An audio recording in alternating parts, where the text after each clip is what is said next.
So as we heard this morning, when I did some introductions and as Ian shared, Dr. Abdul El-Sayed has a big background in healthcare and advocacy work. So we welcome Abdul with us. And I was very lucky, myself and my colleague Shayna, to be on America Dissected, his podcast, pretty recently. And we talked about the insulin price crisis there. And I'm really just excited to get some time with Dr. Abdul El-Sayed today so we can dig into insulin pricing, broken healthcare systems, pharma's influence, and what we as advocates can do about it. So thank you so much for being here with us, Abdul. And if you're ready, I think I'll just kick off with some of my questions, and then we will have time at the end for audience questions. So for those watching, get your questions ready. We'll save about 5 or 7 minutes at the end for questions. Let's jump in. Thank you so much. Great. So if you could just share a little bit about what you're working on right now related to healthcare and access, we'd love to hear about it.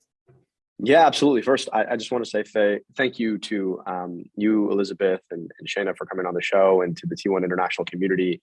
I got to catch a little bit of the last panel, and it's just extremely inspiring to see folks make movement and make change out of their own experiences. So thank you for your leadership. I'm honored to be in community with you today. I spend my time mainly in public education, the way I think about it, which is how do you engage with the public through various platforms that exist now, given the internet, to move a conversation about who we are and who we want to be with respect to the question of health and healthcare access. So I'm actually coming to you from American University, where I do some teaching. I teach a course called Medicare for Whom. You all know my answer to that, but I also teach at the Ford School of Public Policy. I host America Dissected, which is a podcast about the intersection between health and society. I also host a YouTube channel where we try and break down some of the bigger policy questions underneath the headlines that we may see every day. And then I've written a couple books, one called Healing Politics, one called Medicare for All, A Citizen's Guide. And then I write a newsletter called The Incision. And so I've tried to really focus my work on educating a public conversation that inspires and empowers people to demand better when it comes to a public health that truly protects them and healthcare access should they get sick. And so, find common cause with you all, and just really grateful for the work that you all are doing. Thank you. So I think in short, you're doing a lot, and it's wonderful to know all the things that you're doing. And we'll get into some other pieces of that in a little bit. And if you're willing to share kind of why this issue of healthcare for all, access for all, is so important to you personally. Yeah, I grew up just outside Detroit, and my father was an immigrant from Egypt, came to Michigan to work in the automotive industry, which was and remains a good thing to do. And yet he was the eldest son of the wisest, most intelligent person I've ever met, who's my grandmother, my teta Soad. She had 8 children, 2 of whom died before the age of 1. She had a personal infant mortality rate of 25%. This is somebody who grew up in 1940s and 50s Egypt under British colonialism, never had the opportunity to go to school. And I got to spend a lot of my summers with her, and I didn't have the language to talk about it then. But every time I'd go to Egypt, I travel about 15 hours. And in those 15 hours, I travel about 10 years difference in life expectancy. But the crazy thing to me was that I didn't have to go 15 hours to a different continent to travel a 10-year life expectancy gap. I could go 15 minutes south into the city of Detroit and travel the same life expectancy gap. And I had the opportunity to ply my trade to try and do something about that gap when I was named health commissioner for the city of Detroit back in 2015.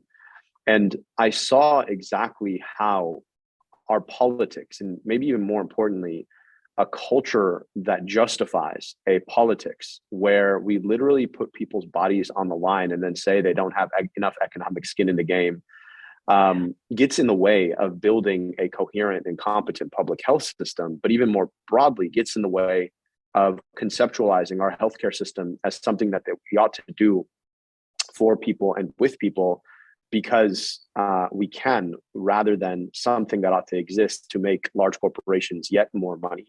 And so that experience, just sort of understanding the way that a set of complex intertwining isms, whether it's colonialism or racism or corporatism, shaped the experiences that my family continues to live in, and the ways that it shapes the kind of deep and profound disparity scars that exist in our own society.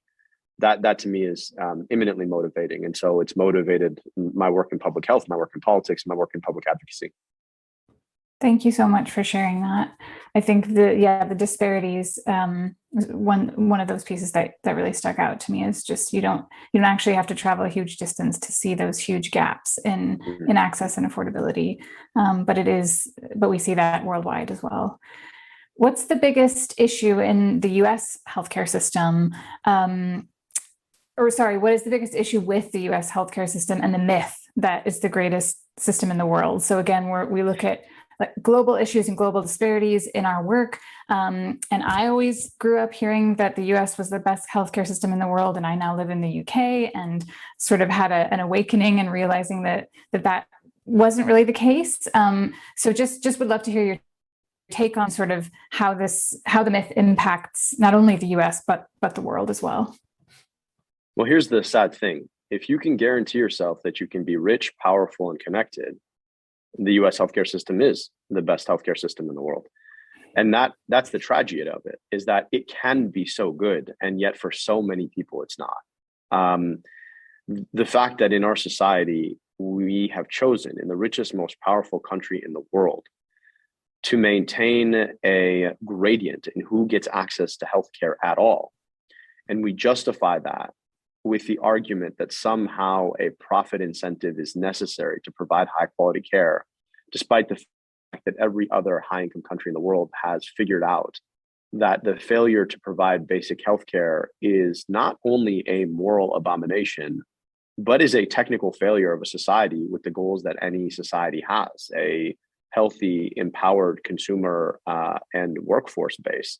The fact that we have yet to figure that out in this country is one of the greatest Houdini acts that the healthcare industry has perpetrated on the American public.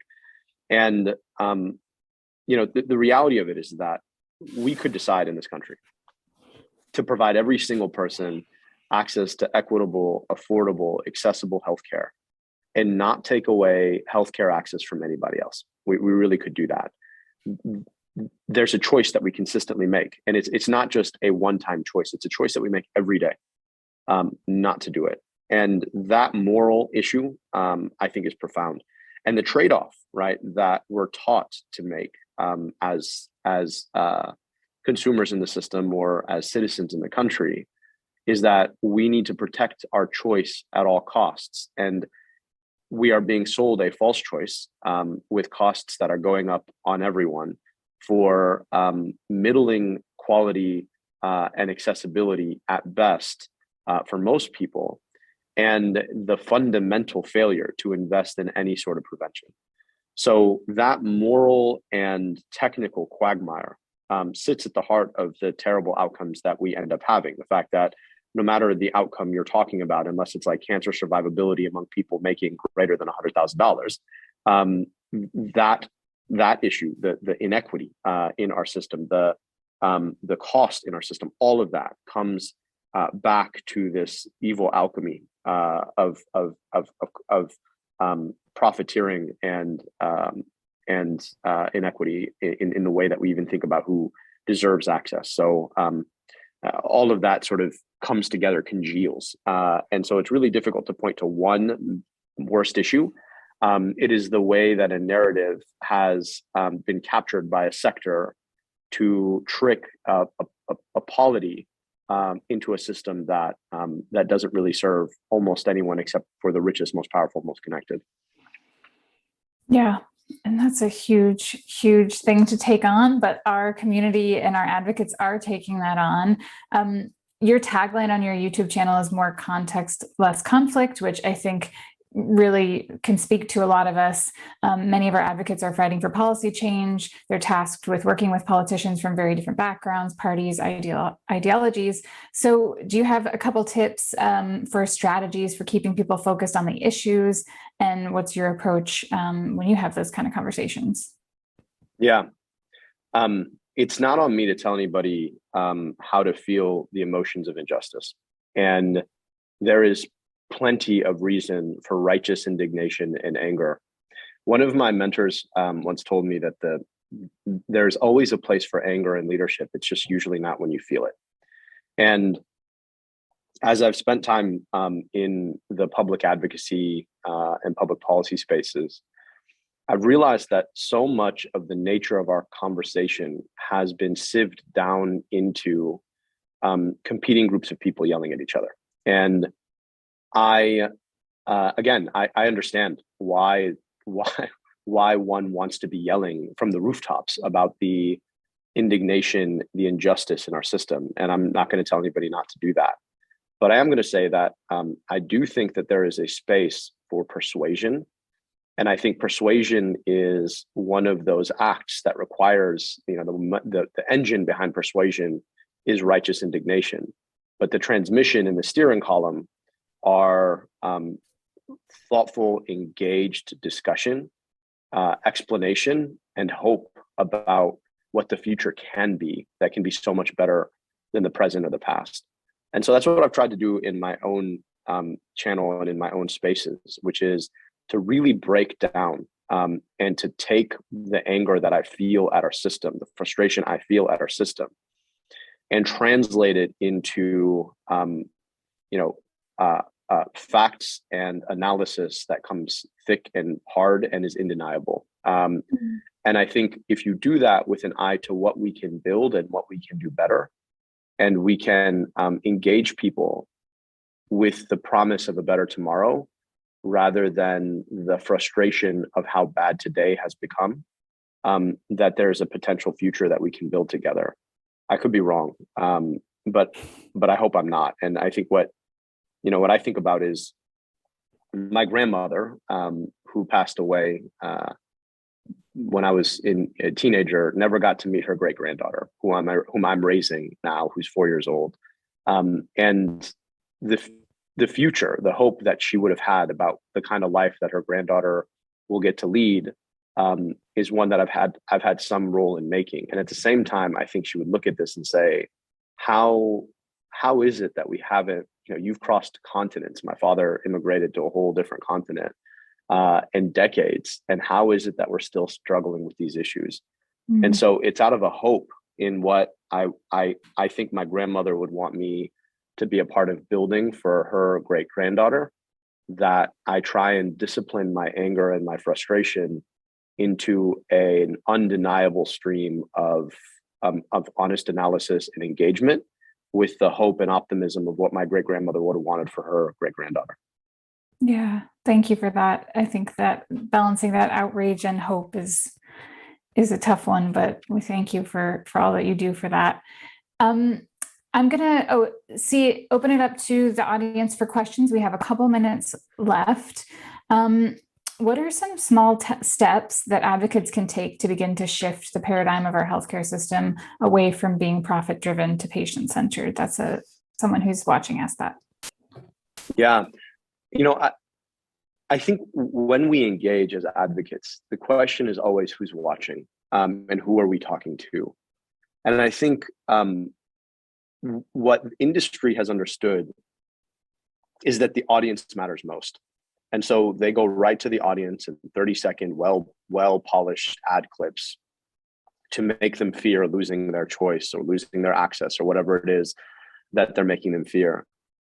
And I think the power that we have, right, is not that we're going to buy millions of dollars in polished ads. It's that we're going to go directly to folks. And rather than tell them anything, we're going to ask them about their own experience. And I think there's something when you engage somebody and you ask them to unlock their own experience, they give you the language that they want to hear addressed. They talk to you about what is insecure, what makes them fearful. And while 30-second ads can trigger those fears, by allowing people to unpack their own experiences, we can build the scaffolding and the context to help them understand why the system is so broken and why they're a victim of that broken system too. And I think when we do that listening and we empower people almost with their own story told back to them in context, that's one of the most powerful things that we can do. The hard part about it is that it's done one person at a time through painstaking organizing work. And so the thing I always try and think about is, what's the question here? And oftentimes, if you have that moment with somebody and you can ask them the question and let them give you the answer, they'll have unearthed the thing that is most persuasive of all.